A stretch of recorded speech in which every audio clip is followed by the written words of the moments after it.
Pemirsa Hasanah, kasus yang juga sering terjadi dalam kaitannya membatalkan sholat adalah saat terjadi hujan atau bencana. Kejadiannya sering pada sholat Jumat. Di tengah sholat Jumat berlangsung dengan jumlah jemaah yang membludak hingga ke halaman masjid atau jalanan, tiba-tiba turun hujan deras. Yang terjadi adalah para jemaah yang berada di halaman atau jalanan masjid dihadapkan pada dilema. Apakah tetap bertahan di tempat dan terus melanjutkan sholatnya sekalipun hujan mengguyur mereka, atau membatalkan sholat untuk berteduh? Adakah aturan syariat yang mengatur masalah ini?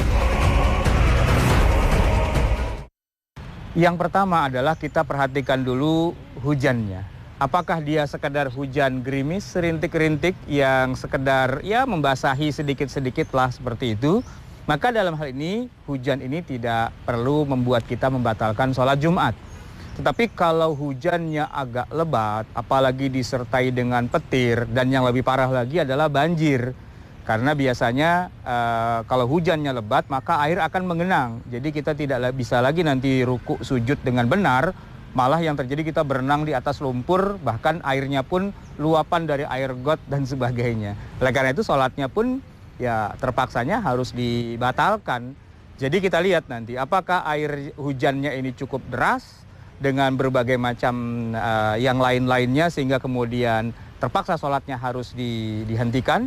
Ataukah ternyata hujannya hanya rintik-rintik saja. Kalau cuma rintik-rintik masih bisa diteruskan, silahkan diteruskan dan jangan dibatalkan. Nah dalam hal ini pesannya kepada khatib atau imam, kalau sudah mendengar suara rintik hujan dan sebagainya, maka kalau bisa sholatnya jangan berlama-lama, dipercepat saja karena jamaahnya akan khawatir. Nah, sebisa mungkin nanti dia baca surat yang pendek saja, yang setelah itu kemudian silahkan bubar. Tetapi kalau hujannya memang lebat dengan petir, dengan banjir, dengan segala macam efek yang lainnya, maka apa boleh buat, jamaahnya bubar. Dan kalau sudah bubar, sholat Jumatnya batal, maka tidak ada lagi qadha dalam sholat Jumat. Tidak bisa sholatnya diulang, karena sholat Jumat itu harus berjamaah dengan imam.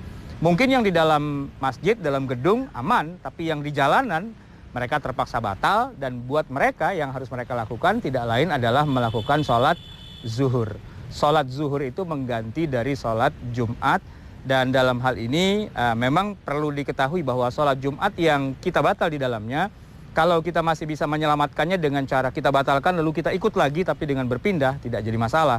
Tapi biasanya kalau sudah batal dan sudah tidak ada tempat lagi untuk pindah, maka batal.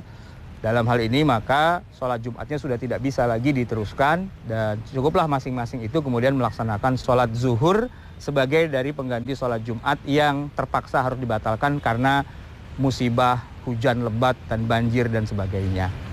Lalu bagaimana kalau sholat itu terpaksa juga harus dibatalkan gara-gara misalnya terjadi bencana alam yang menyeramkan seperti gempa bumi, banjir bandang, dan sebagainya. Nah memang dalam hal ini para ulama umumnya sepakat bahwa kalau sifatnya adalah darurat, berkaitan dengan masalah nyawa manusia, baik nyawa si orang yang sholat itu sendiri, atau mungkin juga nyawa orang lain, maka sholat fardu ini boleh dibatalkan. Bukan hanya sekedar boleh, bahkan wajib untuk dibatalkan. Kenapa? Karena ini berkaitan dengan masalah nyawa.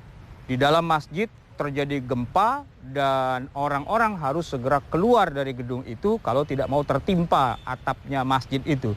Maka kalau dia tetap bertahan di dalam masjid itu dengan mengatakan saya tawakal saja kepada Allah, maka ini adalah upaya yang sebenarnya menentang dari ketentuan takdir Allah. Kita disuruh menyelamatkan diri, maka selamatkan diri, tinggalkan sholat fardu itu.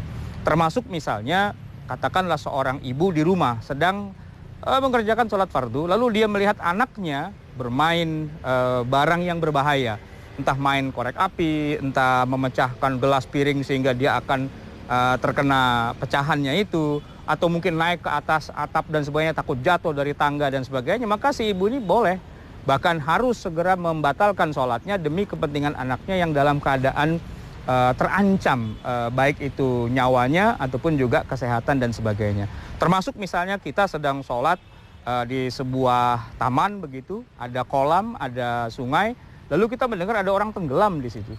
Maka kita harus selamatkan orang itu, walaupun kita sedang sholat fardu.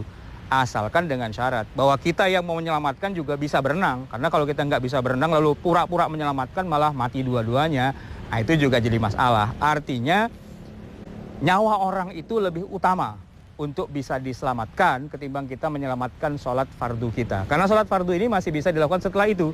Batal, lalu kita sholat lagi aja. Sementara nyawa orang saat inilah yang harus dilakukannya. Maka timingnya adalah batalkan sholat dan selamatkan nyawa kita atau nyawa orang lain.